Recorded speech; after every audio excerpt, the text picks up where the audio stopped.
Hello.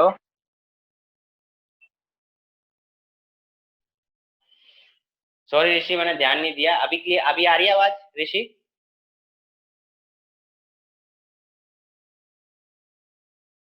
Okay, ठीक है। तो अभी हम प्रैक्टिस करेंगे ऋषि और प्रकृति में। ऋषि में ये बता रहा था कि हम लोगों ने लास्ट क्लास में एब्सोल्यूट, रिलेटिव और परसेंटेज एरर के बारे में पढ़ा, और कैलकुलेट कैसे करते हैं इन तीनों को, ये हमारा रह रहा था, है ना। रंशिका और निशा ने ये कर चुके हैं, तो जस्ट एक मैं एग्जांपल के बेस पे आपको समझा रहा हूँ कि कैसे कैलकुलेट करना है, देन हम उसके आगे बढ़ेंगे। ठीक है। तो मैं एक एग्जांपल के तौर पे एक होम वेरिएबल लूंगा और उसके बेस पे समझाऊंगा, ठीक है। तो आप लोग समझते चलेंगे। अ, तो हमारे पास क्या है, लेट वी हैव 5 ऑब्जर्वेशन। तो 5 ऑब्जर्वेशन जब हमारे पास है तो हम मान लेते हैं कि हमारे पास A1 है, A2 है, A3 है, A4 है एंड A5 है। ठीक है। तो ये 5 ऑब्जर्वेशन हमारे पास हैं, ऋषि एंड प्रकृति।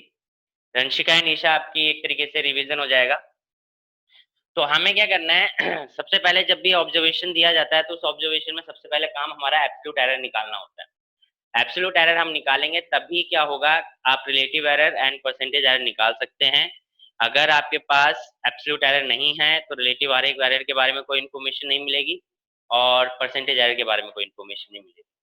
तो सबसे पहले हमें क्या निकालना होगा, एब्सोल्यूट एरर। तो एब्सोल्यूट एरर हम पहले निकाल रहे हैं, और एब्सोल्यूट एरर में सबसे पहली बात आती है, हमने दो टर्म सीखे थे, that is true value and measured value. तो ये समझ लीजिए, जो ये ऑब्जर्वेशन है ये आपकी मेजर्ड वैल्यू है, बट हमें एक ट्रू वैल्यू चाहिए होगी। तो ट्रू वैल्यू चाहिए के लिए मैंने बताया था कि ट्रू वैल्यू को हम मीन वैल्यू भी बोलते हैं। ट्रू वैल्यू को हम मीन वैल्यू भी बोलते हैं। तो दैट इज, इसको हम डिनोट करेंगे एम से, और क्या निकाल लेंगे, मीन निकाल लेंगे। तो मीन निकालने के लिए आप क्या करोगे, इन सबका एवरेज निकाल दोगे, that is A1 plus A2 plus A3 plus A4 plus A5 upon में 5। ठीक है। तो ये आपका क्या निकल गया, एवरेज निकल गया, मीन वैल्यू, जिसको हम ट्रू वैल्यू भी बोलेंगे। ठीक है। नाउ अब क्या करना है, ट्रू वैल्यू निकलने के बाद हमें एब्सोल्यूट एरर निकालना है। एब्सोल्यूट एरर का निकालने का तरीका, फॉर्मूला जो आपने क्या पढ़ा था, absolute error is equal to true value minus measured value, यही सीखा था आपने, true value minus measured value. तो आप क्या करोगे, हर एक ऑब्जर्वेशन में आप क्या करेंगे, हर एक ऑब्जर्वेशन में एब्सोल्यूट एरर निकालेंगे। पहले हम एक एक ऑब्जर्वेशन में एब्सोल्यूट एरर निकालते हैं। तो पहले हमने निकाला एब्सोल्यूट एरर, एब्सोल्यूट एरर। अच्छा, ये गूगल मीट वालों को क्लियर दिख रहा है? कोई दिक्कत तो नहीं आ रही?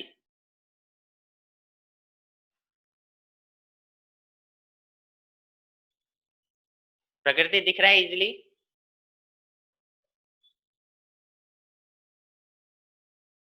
ओके, ठीक है। तो एब्सोल्यूट एरर जो हो गया, बेसिकली क्या हो गया, एब्सोल्यूट एरर में हम निकालेंगे absolute error in first observation, absolute error in first observation. ठीक है। तो फर्स्ट ऑब्जर्वेशन, इसको हम लिखेंगे डेल्टा A1 से। किससे लिखेंगे, डेल्टा A1 से। नाउ डेल्टा क्या है, डेल्टा इज बेसिकली, जब भी आप कोई डिफरेंस निकालते हो या चेंज निकालते हो, तो डिफरेंस निकालने के लिए आप क्या करते हो, डेल्टा का सिंबल लगाते हो, दैट इज ट्राइंगल। ट्राइंगल का मतलब होता है कि आप कहीं पे क्या निकाल रहे हैं, डिफरेंस निकाल रहे हैं। ठीक है, आप क्या निकाल रहे हैं, डिफरेंस निकाल रहे हैं। तो डिफरेंस कैसे निकाल रहे हैं, true value minus measured value. True value क्या है आपकी, AM, जो इसका एवरेज निकाल के आया था। तो इस ट्रू वैल्यू में से आपने मेजर्ड वैल्यू को माइनस कर दिया, दैट इज A1, क्योंकि आप फर्स्ट ऑब्जर्वेशन में निकाल रहे हैं। ठीक है। तो ये आ गया आपका absolute error in first observation. इसी तरीके से आप सेकंड ऑब्जर्वेशन में निकालेंगे। ठीक है। तो उसको क्या लिख देंगे, डेल्टा A2। उसको क्या लिख देंगे, डेल्टा A2। तो ये क्या हो जाएगा आपका, true value minus measured value. ठीक है। इसी तरीके से आप क्या कर देंगे, थर्ड ऑब्जर्वेशन निकाल देंगे। थर्ड ऑब्जर्वेशन में एब्सोल्यूट एरर निकालेंगे, यानी A3, that is true value minus third observation. इसी तरीके से फोर्थ में निकालेंगे delta A4 that is true value minus measured value. इसी तरीके से आप फिफ्थ में निकालेंगे यानी डेल्टा A4 यानी कि true value minus measured value, true value minus measured value. ठीक है, तो ये आपने सभी में आपने क्या निकाल लिया, सभी ऑब्जर्वेशन में एब्सोल्यूट एरर निकाल लिया। जब आप सभी ऑब्जर्वेशन में एब्सोल्यूट एरर निकाल लेते हैं तो होगा क्या कि सभी ऑब्जर्वेशन में आपने एब्सोल्यूट एरर निकाल लिया तो इशू क्या हुआ, अब आपको निकालना है, आप सभी ऑब्जर्वेशन तो नहीं ले सकते है ना, आप सभी ऑब्जर्वेशन तो नहीं ले सकते, तो आप क्या करोगे, इनका भी मीन निकालोगे। तो आप क्या निकालोगे, मीन। आप क्या निकालोगे, मीन एब्सोल्यूट एरर। क्या निकालोगे, मीन एब्सोल्यूट एरर। ठीक है, आप निकालेंगे मीन एब्सोल्यूट एरर। अब मीन निकालने के लिए इसको हम लिखेंगे डेल्टा AM से, क्योंकि डेल्टा जहां आ गया इसका मतलब आप एब्सोल्यूट एरर को शो कर रहे हो। ठीक है, तो और इन सभी का मीन निकाल दोगे तो डेल्टा AM यानी एब्सोल्यूट एरर का मीन, तो मीन एब्सोल्यूट एरर। तो ये कैसे आएगा, अच्छा अब एब्सोल्यूट एरर आप जब ये जो ईच ऑब्जर्वेशन में आप एब्सोल्यूट एरर निकाल रहे हो, ये क्या है कि क्योंकि जो मीन वैल्यू और जो मेजरमेंट है इसमें कुछ ना कुछ जो डिफरेंस आएगा वो पॉजिटिव भी आ सकता है और नेगेटिव भी आ सकता है। ठीक है, पॉजिटिव भी आ सकता है और नेगेटिव भी आ सकता है। तो पॉजिटिव और नेगेटिव आने की वजह से हम साइन को इंक्लूड नहीं करते, जब भी ऑब्जर्वेशन मतलब हम एरर देखते हैं तो हम साइन को नहीं देखते हैं। ठीक है, साइन की कोई इसमें वो नहीं होता है, तो साइन को आप इग्नोर करते हो। इसलिए जब भी हम मीन एब्सोल्यूट एरर निकालेंगे तो हम साइन को इग्नोर करने के लिए क्या कर देंगे, इन सभी का मोड ले लेंगे, जैसे कि डेल्टा A1 का मोड प्लस डेल्टा A2 का मोड प्लस डेल्टा A3 का मोड प्लस डेल्टा A4 का मोड प्लस डेल्टा A5 का mode and divide by 5 and divide by 5। तो ये क्या आ गया आपका, ट्रू वैल्यू आपने निकाल ली ऑब्जर्वेशन से। ट्रू वैल्यू निकालने के बाद आपने हर ऑब्जर्वेशन में क्या निकाल लिया, एब्सोल्यूट एरर। अब एब्सोल्यूट एरर निकालने के बाद क्या होगा कि आप एब्सोल्यूट एरर निकाल चुके हो, अगर आपसे सिर्फ एब्सोल्यूट एरर पूछता है तो आपका आंसर ये हो जाएगा। बट आपको पूरा फिजिकल फॉर्म में लिखने के लिए बोलेगा कि फिजिकल क्वांटिटी को इसके फॉर्म में लिखो, तो जब भी किसी फिजिकल क्वांटिटी को इसके फॉर्म में लिखेंगे, फिजिकल क्वांटिटी को इसके फॉर्म में अगर आप लिखोगे तो आप क्या करोगे, सबसे पहले आप ट्रू वैल्यू को लिखोगे, प्लस माइनस करोगे और जो आपका एब्सोल्यूट एरर आया है उसको आप लिख दोगे। ठीक है, ये लिखने का तरीका है, किसी भी फिजिकल क्वांटिटी में ये लिखने का तरीका है कि पहले ट्रू वैल्यू लिखते हैं, फिर प्लस माइनस लिखते हैं, फिर बाद में उसका एरर लिखते हैं। जैसे कि 2 सेंटीमीटर प्लस माइनस 0.02 सेंटीमीटर, तो जो पहले 2 सेंटीमीटर था दैट इज ट्रू वैल्यू। ठीक है, और उसके बाद जब आपने 0 प्लस माइनस 0.02 लिखा है that is error, absolute error. अब चाहे वो एब्सोल्यूट एरर हो, रिलेटिव एरर हो, कोई भी एरर हो, वो पीछे ही लिखा जाएगा, आगे ट्रू वैल्यू लिखी जाएगी। ठीक है, यहां तक हमने किया। उसके बाद सेकंड पॉइंट क्या होता है, सेकंड पॉइंट होता है रिलेटिव एरर। अब रिलेटिव एरर का फॉर्मूला मैंने बताया था, रिलेटिव एरर का फॉर्मूला मैंने बताया था, फॉर्मूला क्या था, absolute error, absolute error upon में true value, absolute error upon में ट्रू वैल्यू। ठीक है, that is relative error, absolute error upon में true value that is relative error. ठीक है, उसके बाद third percentage error, third percentage error, percentage error is equal to क्या होता है, रिलेटिव एरर इनटू में 100, रिलेटिव एरर इनटू में 100। तो रिलेटिव एरर आपका क्या आया है, डेल्टा AM अपॉन में AM इनटू में 100, तो ये आपका परसेंटेज एरर आ गया।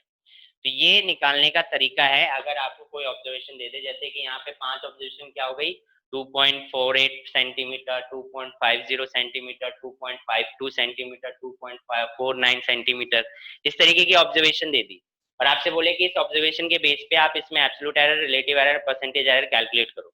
तो आपको सेम इसी तरीके से मेथड फॉलो करना है, जस्ट ये सिंबल्स की जगह वो वैल्यूज आ जाएंगी। ठीक है, जस्ट ये सिंबल की जगह क्या आ जाएगा, वैल्यूज आ जाएंगी और आपका आंसर आ जाएगा। क्लियर है? अब ये बताइए, यहां तक आपको कोई बात ना समझ में आई है तो पूछिए, कोई पॉइंट ना समझ में आया हो, ऋषि, प्रकृति।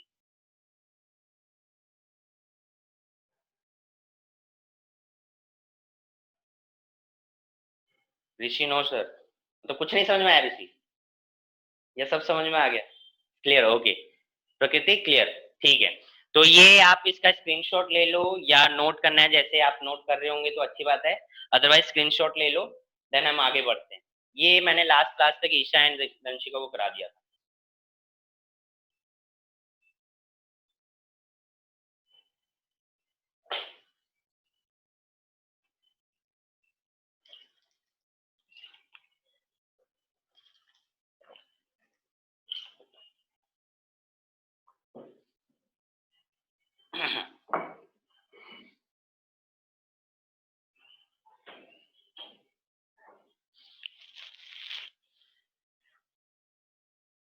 चलिए, तो आप लोगों ने स्क्रीनशॉट ले लिया होगा।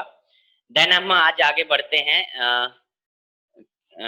कॉम्बिनेशन ऑफ एरर, मतलब कि ये आपने error, absolute error, relative error and percentage error निकाल लिया। अब आपको एरर का मतलब बेसिकली फिजिकल क्वांटिटी में आपको लिख के दे रखा है।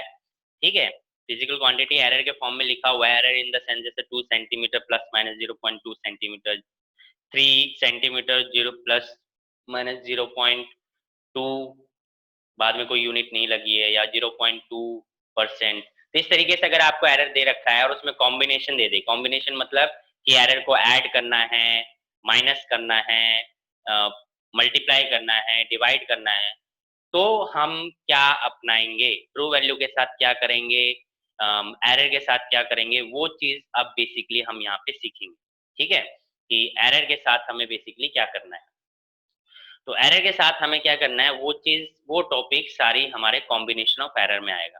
ठीक है, तो कॉम्बिनेशन ऑफ एरर को हम समझते हैं जरा। मैं जरा इनकी डाल लूं। तो टॉपिक हमारा होगा कॉम्बिनेशन ऑफ एरर। ठीक है,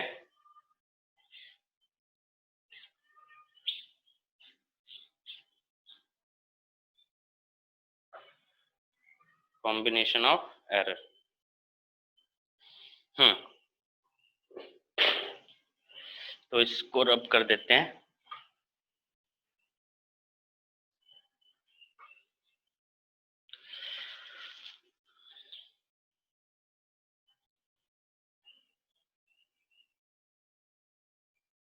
कॉम्बिनेशन ऑफ एरर। ठीक है, तो कॉम्बिनेशन ऑफ एरर में बेसिकली क्या है कि आपको एडिशन का केस मिलेगा, सब्ट्रैक्शन का केस मिलेगा, मल्टीप्लिकेशन का केस मिलेगा, डिवीजन का केस मिलेगा। चारों केस में जो करने के लिए बोला है, आपको ट्रू वैल्यू के साथ वही करना है। मतलब कि अगर आपको बोला है कि एडिशन दे रखा है तो आप ट्रू वैल्यू को ऐड करोगे। एरर की बात नहीं हो रही, अभी एरर पोर्शन की बात नहीं कर रहा हूँ, मैं बात कर रहा हूँ ट्रू वैल्यू की, कि ट्रू वैल्यू के साथ क्या करना है। ट्रू वैल्यू के साथ आप वही करोगे, अगर ऐड करने के लिए बोला तो ऐड करोगे, माइनस करने के लिए बोला है माइनस करोगे, मल्टीप्लाई बोला है तो मल्टीप्लाई, डिवाइड बोला है तो डिवाइड, मतलब ट्रू वैल्यू के साथ ये करना है। एरर वाला जो पोर्शन होगा फिजिकल क्वांटिटी का, एरर वाला जो पोर्शन होगा वो हमेशा ऐड होगा। ठीक है, चाहे आप मल्टीप्लाई करो, चाहे आप डिवाइड करो, माइनस करो, ऐड करो, हर केस में एरर ऐड ही होगा। वो कभी भी माइनस, कभी भी मल्टीप्लाई, कभी भी डिवाइड नहीं होगा, एरर हमेशा ऐड ही होगा। अब ये एरर कौन सा ऐड होगा, इस चीज का आपको ध्यान में रखना है कि आप एब्सोल्यूट एरर को ऐड करोगे या रिलेटिव एरर को ऐड करोगे। ठीक है, एब्सोल्यूट एरर को ऐड करोगे या रिलेटिव एरर को ऐड करोगे, ये मैटर करता है। तो उस चीज को हम यहाँ पे समझेंगे, समझ गए? तो उस चीज को समझने के लिए देखिए जरा,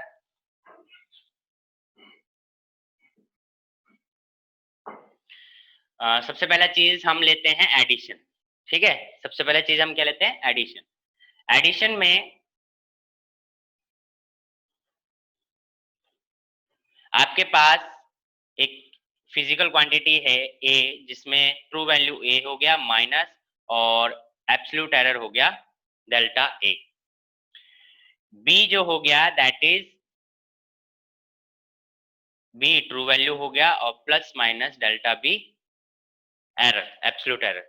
तो यहाँ पे ए और बी ट्रू वैल्यू हैं and delta A and delta B क्या है, एब्सोल्यूट एरर। ठीक है, तो मैं लिख देता हूं where A and B are the true values in physical quantity A, in physical quantity A and B, and delta A and delta B are the absolute errors, absolute errors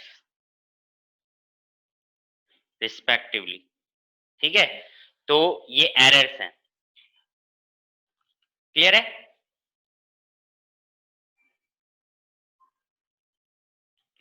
तो errors respectively, अब आपको करना क्या है, addition का case है तो वो बोल रहा है एक्स क्वांटिटी हमने निकाली, वो कैसे निकाली, ए प्लस बी करके। ठीक है, ए प्लस बी करके।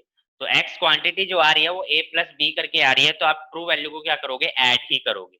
ठीक है, ट्रू वैल्यू को क्या करोगे, ऐड ही करोगे। बट आप जैसे ही एरर की बात करेंगे तो टोटल एरर की अगर मैं बात करता हूं, टोटल एरर की अगर मैं बात करता हूं, तो टोटल एरर इज क्या है, total error in X is equal to, total error जो एक्स में होगा वो क्या होगा, delta A plus delta B. यानी कि ट्रू वैल्यू को तो ऐड करना ही है, बट एब्सोल्यूट एरर को भी ऐड करना है एडिशन के केस में। समझे, ट्रू वैल्यू को तो ऐड करना ही है, पर एब्सोल्यूट एरर को भी क्या करना है, ऐड करना है, किसमें, एरर पोर्शन। ठीक है, तो ये है एडिशन का केस। एग्जाम्पल के लिए अगर आप समझोगे, तो एग्जाम्पल के लिए समझो, आपके पास एक फिजिकल क्वांटिटी है 2 सेंटीमीटर प्लस माइनस 0.02, और बी आपको दे रखा है that is 3 centimetre plus minus 0.03, और पीछे लिखा हुआ है सेंटीमीटर। एक चीज का ध्यान रखना है कि एरर के पीछे अगर यूनिट लगी है तो दैट मीन्स वो एब्सोल्यूट एरर आपको गिवन है। एरर के पीछे अगर वैल्यूज इन यूनिट अगर आपकी लगी हुई है तो इसका मतलब वो क्या है, एब्सोल्यूट एरर है। और अगर एरर के पीछे यूनिट नहीं लगा है तो इसका मतलब वो रिलेटिव एरर है। ये पहचानने का तरीका है कि कौन सा एरर फिजिकल क्वांटिटी में गिवन है। यूनिट लगी है तो एब्सोल्यूट एरर, यूनिट नहीं लगी है पीछे तो रिलेटिव एरर, इस बात का ध्यान रखें। ठीक है, और आपसे बोल दिया क्या कि a प्लस बी निकालना है, तो a प्लस बी निकालने के लिए ट्रू वैल्यू के साथ वही करेंगे जो करने के लिए बोला है। तो 2 प्लस 3 कितना हो गया, 5 सेंटीमीटर प्लस माइनस। और अगर टोटल एरर भी निकालना है तो आप क्या कर दोगे, रिलेटिव एरर को ऐड कर, एब्सोल्यूट एरर को ऐड कर दोगे। तो एब्सोल्यूट एरर ही गिवन है, तो एब्सोल्यूट एरर गिवन है तो क्या हो जाएगा, ये भी ऐड हो जाएगा 0.05 सेंटीमीटर। ठीक है, 0.05 सेंटीमीटर। यहाँ तक किसी को कोई दिक्कत, यहाँ तक समझ में आई बात सभी को, ऋषि, प्रकृति, रंशिका, अंशिका, रंशिका एंड ईशा।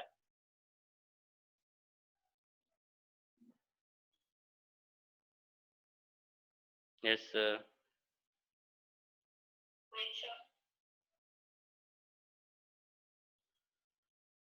ईशा। यूनिट वाला ये हिसाब है कि अगर एरर के पीछे यूनिट अगर लगी है तो उसको हम बोलेंगे एब्सोल्यूट एरर। यानी अगर पीछे यूनिट लगा है तो इसका मतलब वो एब्सोल्यूट एरर गिवन है। अगर पीछे यूनिट नहीं लगी है, इस एरर वाले इसकी बात नहीं कर रहा हूँ, ट्रू वैल्यू की बात नहीं कर रहा हूँ, एरर वाले पोर्शन के पीछे की बात कर रहा हूँ। अगर एरर के बाद एब्सोल्यूट एरर, तो एरर के बाद अगर यूनिट नहीं लगी है तो वो रिलेटिव एरर हो जाएगा, और एरर के बाद अगर यूनिट लगी है तो वो एब्सोल्यूट एरर हो जाएगा। ये चीज पहचानने के लिए कि रिलेटिव एरर कौन सा है, रिलेटिव एरर है कि एब्सोल्यूट एरर है, पहचानने का तरीका, यूनिट लगी है तो एब्सोल्यूट एरर, यूनिट नहीं लगी है तो relative error. Now clear, okay. ठीक है ऋषि, अगर आपका डिस्कनेक्ट हो जाएगा तो रिकनेक्ट कर लेना आफ्टर 9 मिनट। ठीक है, तो ये था एब्सोल्यूट एरर। अब यहाँ पे क्वेश्चन एक आना चाहिए आपके माइंड में। ठीक है, क्वेश्चन क्या माइंड में आना चाहिए कि सर यहाँ तो आपने एब्सोल्यूट एरर दे दिया इसलिए हमने सिंपली ऐड कर दिया, बट मान लो कि अगर रिलेटिव एरर दे दिया तो फिर क्या करेंगे? सिंपल, रिलेटिव एरर दे दिया तो एब्सोल्यूट एरर निकालेंगे और फिर ऐड करेंगे। एग्जांपल के लिए ये साथ साथ नोट करते जाना क्योंकि रब करना पड़ेगा, 3 पोर्शन हो रहा है, ये ध्यान रखना, ठीक है, और समझते भी चलना। जैसे कि इसी में बोल दिया, आपको दे दिया सेकंड एग्जांपल जो मैं दे रहा हूँ, उसमें क्या दे दिया कि ए जो आपका है वो क्या है 2 सेंटीमीटर है प्लस माइनस और 0.02 है, पीछे यूनिट नहीं लगी, और बी आपको दे दिया 3 सेंटीमीटर प्लस माइनस 0.03, पीछे यूनिट नहीं लगी। अब यूनिट नहीं लगी इसका मतलब ये कौन सा एरर दिया हुआ है? रिलेटिव एरर, ठीक है। अब आपसे बोल दिया ए प्लस बी निकालना है, ए प्लस बी निकालना है तो ट्रू वैल्यू के साथ तो वही करेंगे जो करने के लिए बोला है, तो 2 प्लस 3 कितना हो गया? 5 सेंटीमीटर, ठीक है, प्लस माइनस, प्लस माइनस करोगे, अब एरर ऐड करना है, पर एडिशन के केस में एरर कौन सा ऐड होता है? Absolute error. यहाँ दिया कौन सा है? रिलेटिव एरर, तो हमें एब्सोल्यूट एरर निकालना पड़ेगा। अब एब्सोल्यूट एरर निकलेगा कैसे? देखो, एब्सोल्यूट एरर, रिलेटिव एरर का फॉर्मूला याद रखो, रिलेटिव एरर का फॉर्मूला होता है डेल्टा ए अपॉन में ए। ऐसे यहाँ पे रिलेटिव एरर का फॉर्मूला क्या हो जाएगा? डेल्टा बी अपॉन में बी। तो आपको डेल्टा ए और डेल्टा बी चाहिए, है ना, डेल्टा ए और डेल्टा बी चाहिए, तो डेल्टा ए कैसे आएगा? डेल्टा ए आएगा रिलेटिव एरर इनटू में ए, दैट मींस रिलेटिव एरर कितना दिया हुआ है ए में? 0.02, और ए यानी ट्रू वैल्यू कितना दिया है? 2 सेंटीमीटर, तो कितना आ गया? 2 2 जा 4, 0.04 सेंटीमीटर, ये आ गया एब्सोल्यूट एरर इन ए। इसी तरीके से बी में एब्सोल्यूट एरर निकालेंगे, तो बी में निकालेंगे तो क्या हो जाएगा? रिलेटिव एरर इनटू में ट्रू वैल्यू, है ना, तो रिलेटिव एरर कितना दिया हुआ है? 0.03, इनटू में क्या है? 3 सेंटीमीटर, तो ये कितना हो गया? 0.09 सेंटीमीटर, ठीक है। तो आपने क्या कर लिया? ए में एब्सोल्यूट एरर निकाल लिया और बी में एब्सोल्यूट एरर निकाल लिया। अब कितना है ये? 0.04 और 0.09 कितना हो गया? 0.13, 0.13 सेंटीमीटर। तो हमने यहाँ पे ये केस कर लिया है। कहने का मतलब अगर वैल्यू नहीं दी हुई है तो उसको निकाल लो। यहाँ रिलेटिव एरर दिया हुआ था पर ऐड हमें क्या करना था? एब्सोल्यूट एरर, तो हमने फॉर्मूले से एब्सोल्यूट एरर निकाल लिया और ऐड कर दिया। क्लियर है? सभी को क्लियर? ओके, तो आगे बढ़ते हैं। ये था एडिशन का केस। नाउ मैं अब तीनों केस समझा रहा हूँ। ये एग्जांपल मैंने समझाया था ताकि आपको इनिशियली समझ में आ जाए। अब मैं फॉर्मूले के बेस पे समझाता जाऊंगा 3 केस, उसके बाद देखते हैं, ठीक है। सेकंड केस क्या है? सब्ट्रैक्शन का,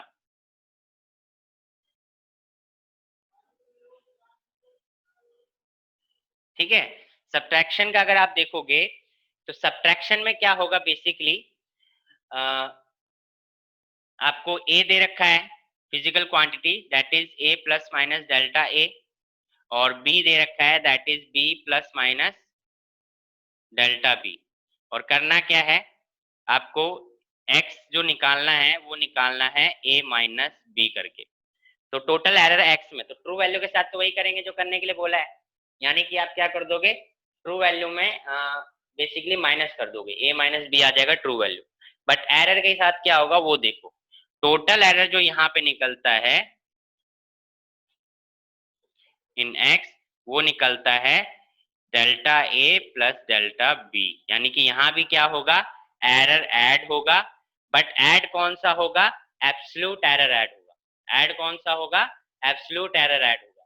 तो अगर एब्सोल्यूट एरर ऐड होगा तो बेसिकली ट्रू वैल्यू के साथ तो आप माइनस कर दोगे, पर एरर को क्या करोगे? ऐड, और वो भी कौन सा एरर ऐड करोगे? Absolute error. जिस तरीके से आपने यहाँ पे एब्सोल्यूट एरर ऐड किया है उसी तरीके से एब्सोल्यूट एरर ऐड होगा, बट ट्रू वैल्यू क्या हो जाएगा? माइनस, यानी 2 माइनस 3, 2 माइनस 3, पर एब्सोल्यूट एरर क्या होंगे? ऐड होंगे। सेम कंडीशन, ठीक है। तो मतलब सेम तरीके से बस एरर वाला पोर्शन ऐड होगा, और कौन सा एरर ऐड होगा? Absolute error. तो दो चीज देखी, एडिशन में एंड सब्ट्रैक्शन में ट्रू वैल्यू के साथ वही करना है जो करने के लिए बोला है, एंड एरर वाला जो पोर्शन है वो ऐड ही होगा, चाहे एडिशन का केस हो चाहे सब्ट्रैक्शन का केस हो, बट ऐड ही होगा, और ऐड भी कौन सा एरर होगा, एब्सोल्यूट एरर ऐड होगा। अगर आपको रिलेटिव एरर दिया हुआ है तो रिलेटिव एरर से आप एब्सोल्यूट एरर कैलकुलेट करो, देन उसको ऐड करके लिखो, जैसे मैंने यहाँ किया था। दोनों में सेम केस है, ठीक है। आई होप समझ में आ गया होगा। इसका स्क्रीनशॉट ले लो, फिर मैं इसको रब करके मल्टीप्लीकेशन और डिवीजन का केस समझाता हूँ। अगर किसी को डाउट है तो पूछो।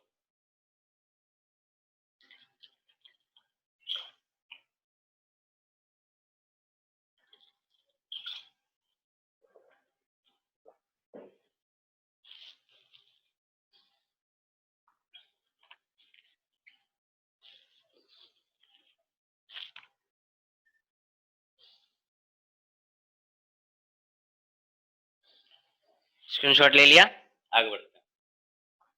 चलिए, तो आप देखेंगे मल्टीप्लीकेशन एंड डिवीजन का केस, ठीक है।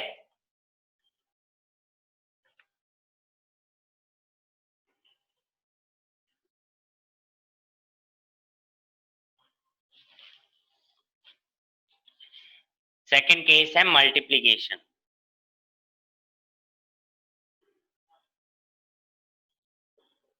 ठीक है। आपको ए दे रखा है, that is A plus minus delta A, B that is B plus minus delta B, यानी कि एब्सोल्यूट एरर, इनका ये एब्सोल्यूट एरर है, वही वही स्टेटमेंट है जो मैंने स्टार्टिंग में लिखी थी। और आपको x जो निकालना है वो a मल्टीप्लाई b करके निकालना है, ठीक है। तो टोटल एरर जो होगा, टोटल एरर इन x, तो वो होगा delta a by a plus delta b by b। अब इसका मतलब क्या हुआ, डेल्टा a बाय a क्या होता है, रिलेटिव एरर।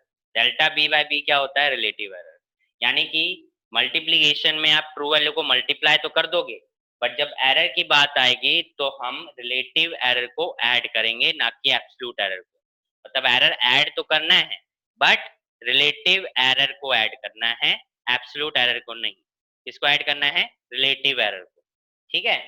तो ये हो गया किसके लिए, मल्टीप्लीकेशन के लिए, ठीक है। रिलेटिव एरर ऐड करना है। इसी तरीके से डिवीजन का केस देखो,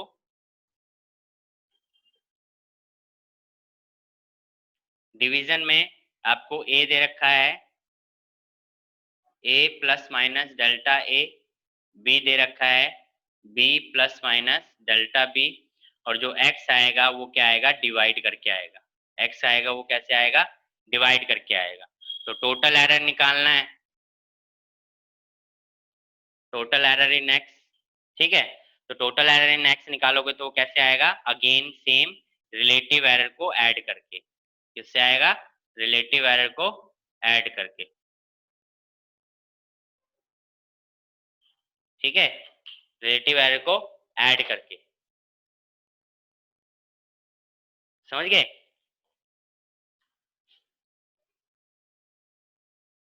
रिलेटिव एरर को ऐड करके, तो ये दो केस इसके अंदर आ गए। सिंपल सी बात है, एक करके दिखा देता हूं मैं एक एरर। जैसे कि ए आपको दे रखा है, अभी क्या है, 2 सेंटीमीटर प्लस माइनस 0.02, और बी दे रखा है 3 सेंटीमीटर प्लस माइनस 0.03, ठीक है। तो अगर ये केस है, आपको देख रहे हो पीछे यूनिट नहीं लगा, इसका मतलब क्या गिवन है, रिलेटिव एरर गिवन है। रिलेटिव एरर गिवन है तो क्या करेंगे, हम a मल्टीप्लाई बी निकाल रहे हैं, तो a मल्टीप्लाई बी निकालेंगे तो क्या करोगे आप, a मल्टीप्लाई बी में दोनों का मल्टीप्लीकेशन, यानी ट्रू वैल्यू के साथ वही करना है जो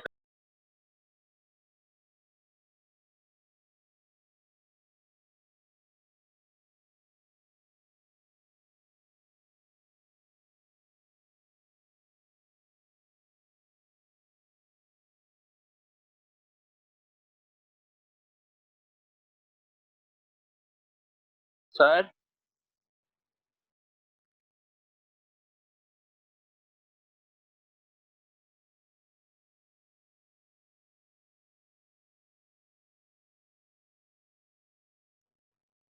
हेलो।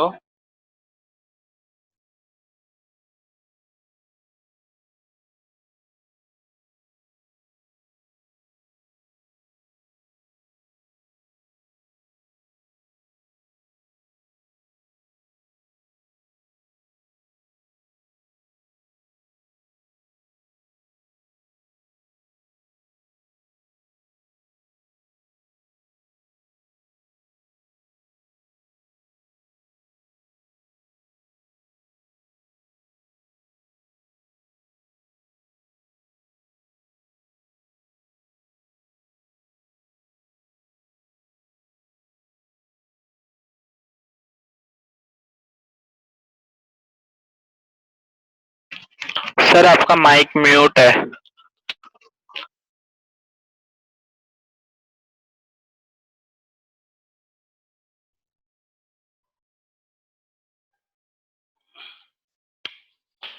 मैं कह रहा था कि हाँ, कि आप रिलेटिव एरर आपको नहीं गिवन है तो आप कैलकुलेट कर लेंगे, बट वही है कि आपने 4 केस करे, एडिशन, सब्ट्रैक्शन, जिसमें आपने एब्सोल्यूट एरर को ऐड किया, एंड मल्टीप्लिकेशन एंड डिवीजन, जिसमें आपने रिलेटिव एरर को ऐड किया।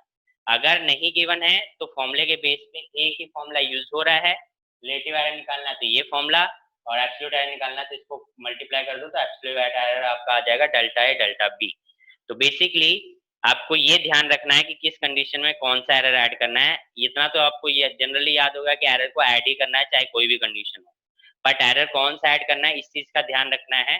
That is addition, subtraction, absolute error को ऐड करना है, मल्टीप्लिकेशन, डिवीजन, रिलेटिव एरर को ऐड करना है। ओके, तो यहाँ तक किसी को कोई डाउट है तो पूछिए। ऋषि, प्रकृति, रंशिका, ईशा।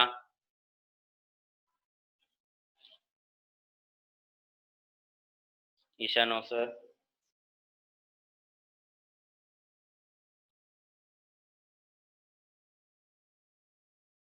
Clear, okay. ऋषि को क्लियर है, नो डाउट। प्रकृति, रंशिका,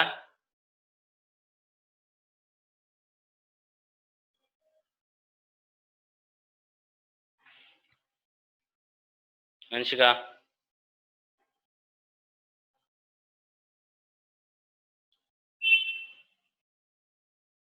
आई गेस रंशिका का कुछ इशू है। ठीक है, तो लेट्स सी। हाँ, तो यहाँ तक आपको बात क्लियर हो गई है, इसका स्क्रीनशॉट ले लीजिए, देन हम आगे बढ़ते हैं, कंटिन्यू करते हैं। एक इसका फिफ्थ पॉइंट है, दैट इज क्या कहते हैं, पावर का केस है, वो मैं समझाता हूँ, जो कि इसी के बेस पे, कुछ अलग नहीं है, इसी के बेस पे है, तो हम उसको जरा समझते हैं।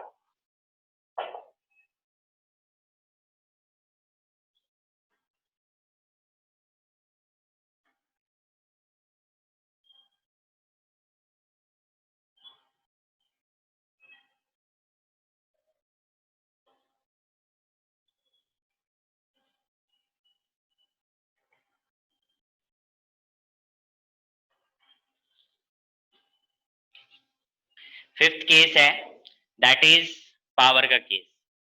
पावर इन द सेंस कि आपको पावर दे दी जाएगी, पावर लगी होगी, तो पावर का क्या करना है वो हमें यहाँ समझना है।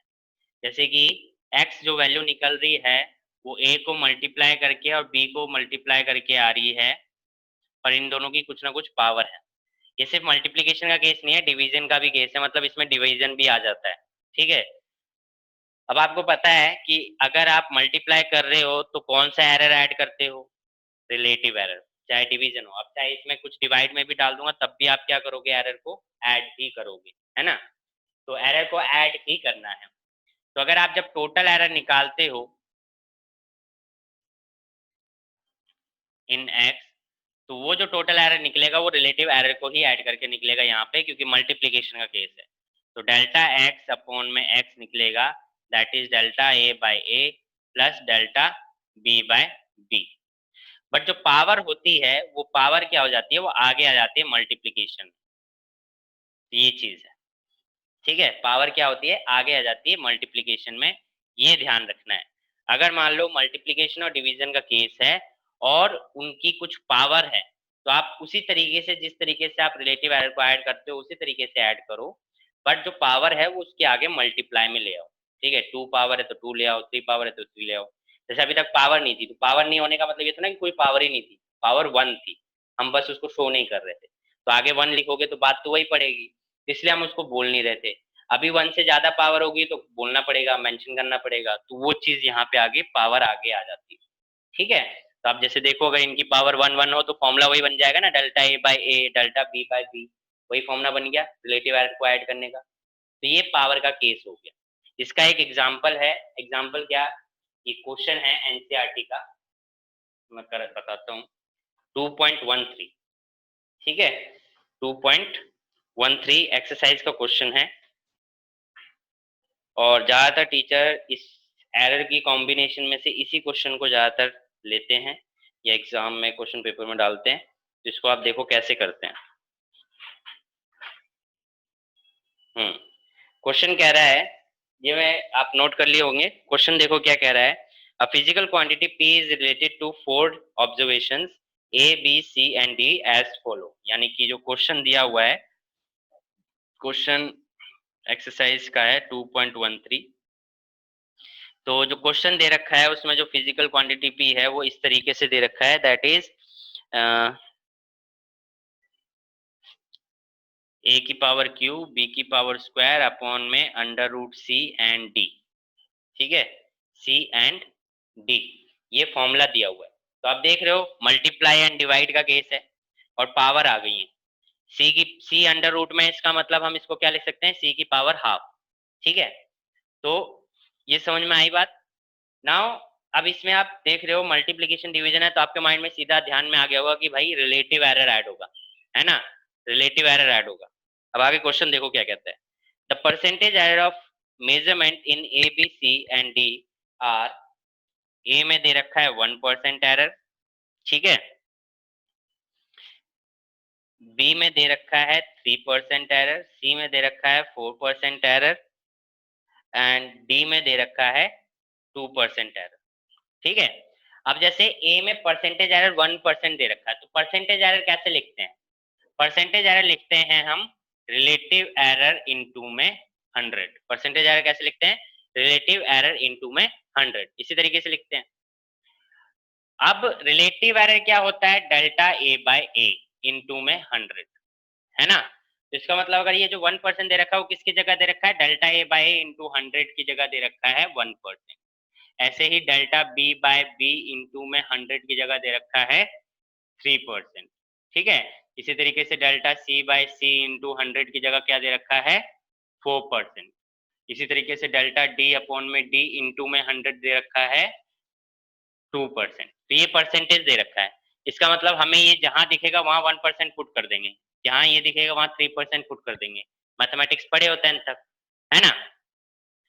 तो अब देखो वो बोल रहा है पी में टोटल परसेंटेज एरर निकालो। तो अब परसेंटेज एरर का फॉर्मूला कैसे बनेगा, परसेंटेज एरर होता है रिलेटिव एरर इनटू में 100, है ना। तो पहले तो रिलेटिव एरर का ही फॉर्मूला बना लेते हैं। तो इसमें देखो रिलेटिव एरर का फॉर्मूला कैसे बनेगा, डेल्टा पी अपॉन में पी रिलेटिव एरर होता है और उसको मल्टीप्लाई बाय 100 कर दो तो बन गया परसेंटेज एरर। ठीक है, ऐसे ही आगे देखो, इन सभी का ये मल्टीप्लीकेशन डिवीजन का केस है, तो रिलेटिव एरर ही ऐड होंगे। तो क्या बनेगा देखो, delta A by A into में 100, पावर क्या है 3, तो आगे आ गया 3। ठीक है, प्लस बी है, तो डेल्टा बी अपॉन में बी इंटू में 100, आगे पावर क्या है 2, तो आगे आ गया 2। प्लस सी है, तो डेल्टा सी अपॉन में सी इंटू में 100, पावर क्या है हाफ, अंडर रूट को हाफ लिख सकते हैं, तो पावर आ गई हाफ। ठीक है, प्लस प्लस डी है, तो डी का क्या आ जाएगा, डेल्टा डी अपॉन में डी इंटू में 100, तो इसकी कोई पावर नहीं है तो वो 1 ही रह गया। अब देखो इस सब की जगह वैल्यू आपको गिवन है, पुट कर दो, 3 इंटू में 1%, 3 इंटू में 1%, 2 इंटू में 3%, इसमें क्या आ जाएगा हाफ, सी की वैल्यू कितनी दी है 4%, प्लस डी का कितना दे रखा है 2%। समझ गए। तो देखो ये कितना हो गया 3%, प्लस 2 3 जा 6%, 2 से ये 2 गया तो प्लस 2% और 2%, तो कितना हो गया 6 2 2 4 प्लस 10 और ये हो गया 13%। यानी कि पी में जो परसेंटेज एरर आया वो कितना आया 13% आया। बताओ ये समझ में आया कि नहीं आया, ये क्लियर हुआ कि नहीं हुआ, ये क्लियर हुआ कि नहीं हुआ।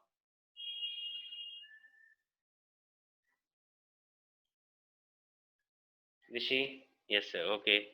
प्रकृति, ओके। तो इसी तरीके से मतलब आपको क्या करना होता है, एरर को कैलकुलेट करना होता है फिजिकल। देखो हमने ऑब्जर्वेशन वाला केस किया कि 5 ऑब्जर्वेशन दे रखे हैं, उसके आप absolute error, relative error and percentage error निकालें। वो निकालने का तरीका है, क्वेश्चन उस पर भी बन सकता है, पर वो उसके क्वेश्चन आने के चांसेस बहुत कम होते हैं। हमने सीखा है, बट इस टाइप का क्वेश्चन जो ये मैंने अभी कराया है 2.3 एक्सरसाइज का क्वेश्चन 2.13, इस टाइप के क्वेश्चन आने के चांसेस बहुत ज्यादा होते हैं, ठीक है, क्योंकि इसमें सब कुछ निचोड़ लग गया, मतलब जो चीज हमने सीखी वो सब इसमें अप्लाई हो गया, तो वो चीज इस टाइप का क्वेश्चन ज्यादा आता है, तो इस टाइप के क्वेश्चन प्रैक्टिस करने ज्यादा है। समझ में आई बात आपको? सभी को क्लियर है?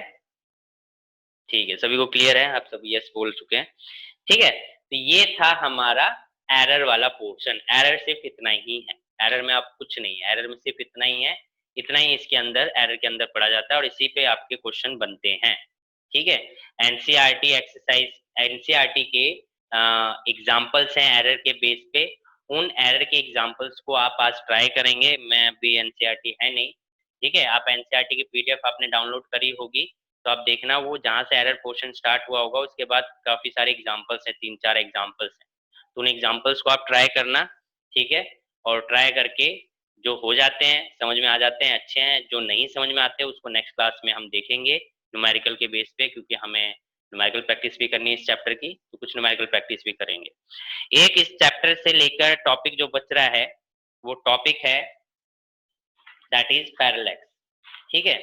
अब पैरेलैक्स क्या है? पैरेलैक्स है कि अगर हम किसी ऑब्जेक्ट को किन्हीं दो डिफरेंट पोजीशन से, ठीक है, किसी एक ऑब्जेक्ट को किन्हीं दो डिफरेंट पोजीशन से अगर चेंज करके देखते हैं तो हमें ऐसा लगता है कि उस ऑब्जेक्ट की क्या है, पोजीशन चेंज हो रही है, ठीक है, उस ऑब्जेक्ट की क्या हो रही है, पोजीशन चेंज हो रही है, बट एक्चुअल में वो चेंज हो नहीं रही होती है, हमें जस्ट लगता है, तो उसको हम बोल देते हैं एपरेंट शिफ्टिंग, ठीक है।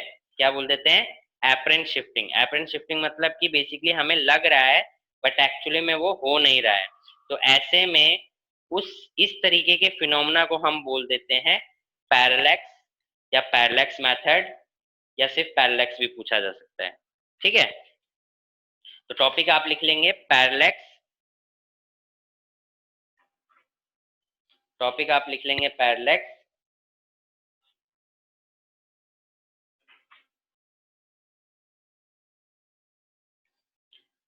और डेफिनेशन लिखेंगे parallax is the apparent shift, parallax is the apparent shift, parallax is the apparent shift in the position of an object, parallax is the apparent shift in the position of an object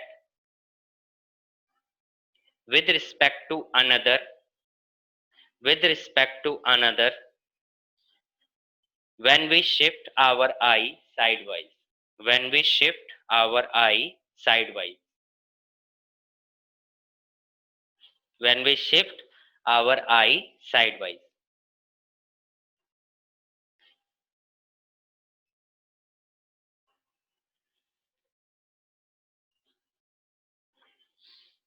ठीक है।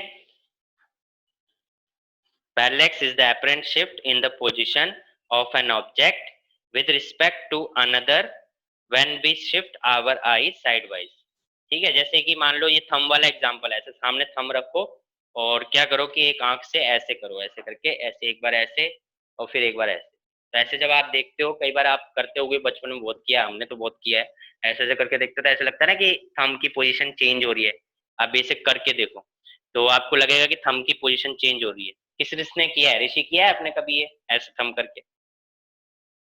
ऋषि, प्रकृति, ईशा किया है कभी?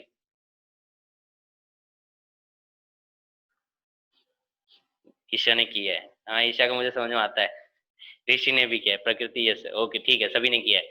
तो आप देखते होगे थंब की पोजीशन चेंज होती है, तो इसी को हम पैरेलैक्स मेथड कहते हैं। अब देख रहे हो एक्चुअल में तो वो चेंज हो नहीं रही, हमें लग रहा है ना कि वो चेंज हो रही है, तो एपरेंट शिफ्ट हो रहा है, तो वो उसको इसी को हम बोल रहे हैं पैरेलैक्स, ठीक है। इसका यूज हम जैसे 12th में जाएंगे तो जो ऑप्टिक्स है, लेंस में हम ऑप्टिक्स प्रैक्टिकल जब करेंगे लेंस के, तो उसमें इस पैरेलैक्स मेथड को हटाने के लिए हम यूज करते हैं, हटाना पड़ता है, तो वहां पे आप इस चीज को बहुत यूज करोगे, अभी तो इतना नहीं है, ठीक है।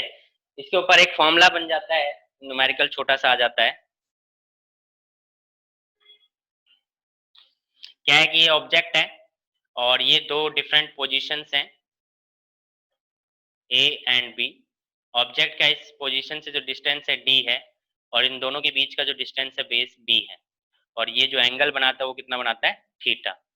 तो आपने फॉर्मूला पढ़ा होगा theta is equal to L by R line segment circle के अंदर, तो उसी के बेस पे फॉर्मूला बन जाएगा theta is equal to B by T. तो डी जो इक्वल टू बन गया वो क्या बन गया, बी बाय थीटा।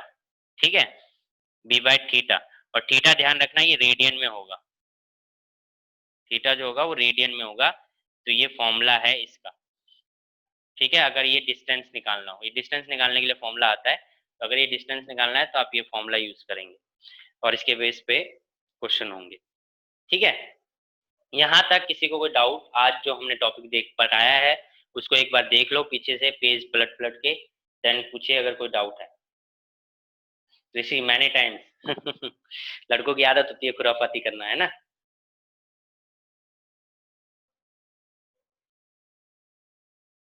अब देखिए, एक बार देख लीजिए, कोई टॉपिक को लेके दोबारा पूछना हो तो जो भी आज हमने पढ़ा है नहीं है तो एक बार नो डाउट्स लिख के आगे बढ़ेंगे फिर हम।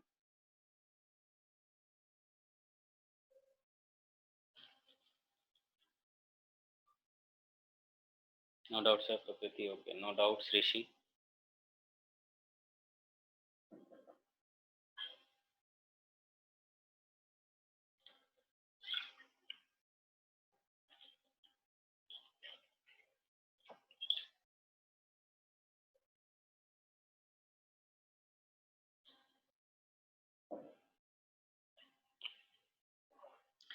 हाँ, वो रूल था कि अगर कोई भी,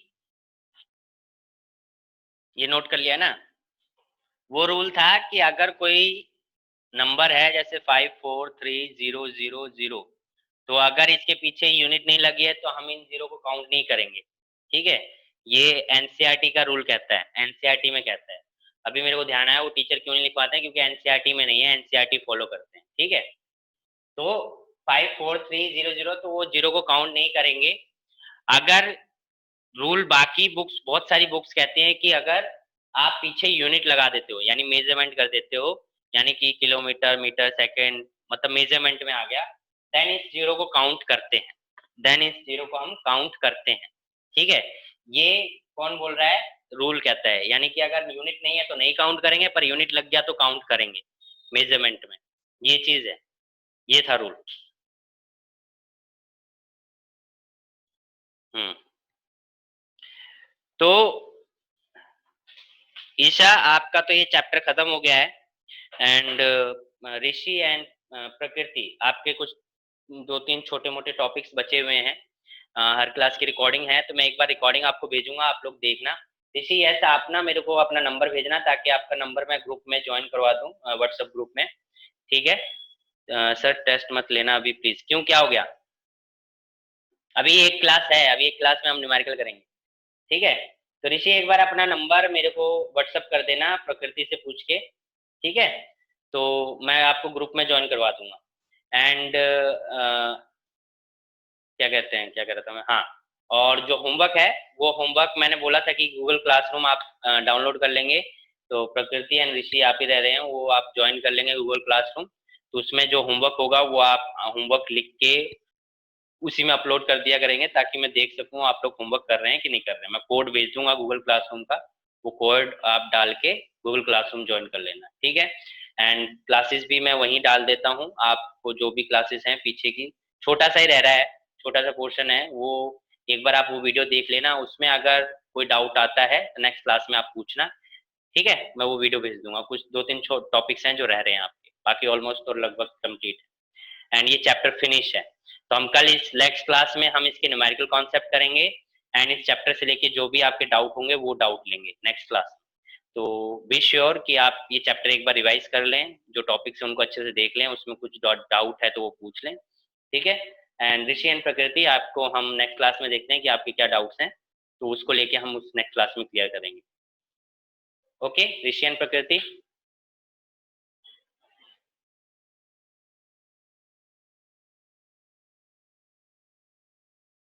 ओके, ठीक है, तो आज की क्लास आपको समझ में आई होगी, तो मिलते हैं नेक्स्ट क्लास में। अच्छा, नेक्स्ट क्लास में मिलने से पहले ऋषि एंड प्रकृति, आपके लिए मैं होमवर्क दे देता हूँ, इनको तो दे रखा था, ईशा आपने अपलोड किया था उसमें, क्या कहते हैं, गूगल क्लासरूम में जो होमवर्क दिया था मैंने?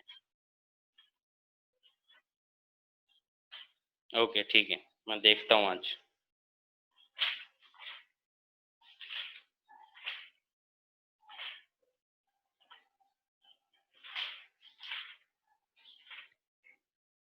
तो वैल्यूज कुछ ये हैं, ये वैल्यूज आप लिख लो। दैट इज 2.48 मीटर ऑब्जर्वेशंस हैं ये। 2.48 meter, 2.46 meter, 2.49 meter, 2.50 meter and 2.48 meter. ठीक है, तो ये 5 ऑब्जर्वेशंस होगी क्वेश्चन प्रकृति। आपको इसमें क्या कैलकुलेट करना है? आपको कैलकुलेट करना है absolute error, relative error and percentage error. ठीक है, जो मेथड मैंने आपको वेरिएबल के बेस में बताया था, उसी के बेस पे एग्जैक्टली वैसे ही करके आपको इसको सॉल्व करना है और गूगल क्लासरूम में अपलोड कर लेना। मैं वहां पे चेक करूंगा आपका आंसर। ठीक है, तो इसको, ये होमवर्क आप लिख लो, ये वैल्यूज हैं, लिख लीजिए। ईशा मैं दोनों पे ही ले रहा हूँ, जूम एंड गूगल मीट दोनों पे ले रहा है। आप जिसमें आपका जूम पे इशू आता है तो आप गूगल मीट पे ज्वाइन करें, जिसको जूम पे कभी ट्राई करना तो जूम पे। मतलब मेरी क्लास दोनों पे ही चल रही है, ऋषि जूम पे है, आप प्रकृति ईशा आप सब इसी पे हो, गूगल मीट पे, ऋषि जूम पे है, तो दोनों ही चल रही है साथ में। तो जिस पे आपको सही लगे उस पे आप ज्वाइन कर लो। मैं वही किसी किसी को जूम पे दिक्कत होती है तो वो इस पे आ जाएगा, किसी को गूगल मीट पे दिक्कत आती है तो वो जूम पे आ जाएगा। ठीक है, बाकी आपके सर तो टेक्निकल गुरु तो है ही है, लगा रखा है जुगाड़। ठीक है, 2.48 इज ट्वाइस, हाँ मतलब 2.48 दो बार है। लास्ट फिफ्थ ऑब्जर्वेशन 2.48 है, फिफ्थ ऑब्जर्वेशन आपकी 2.48 है। हम्म, चलिए तो मिलते हैं नेक्स्ट क्लास में, till then bye bye, good evening, good evening.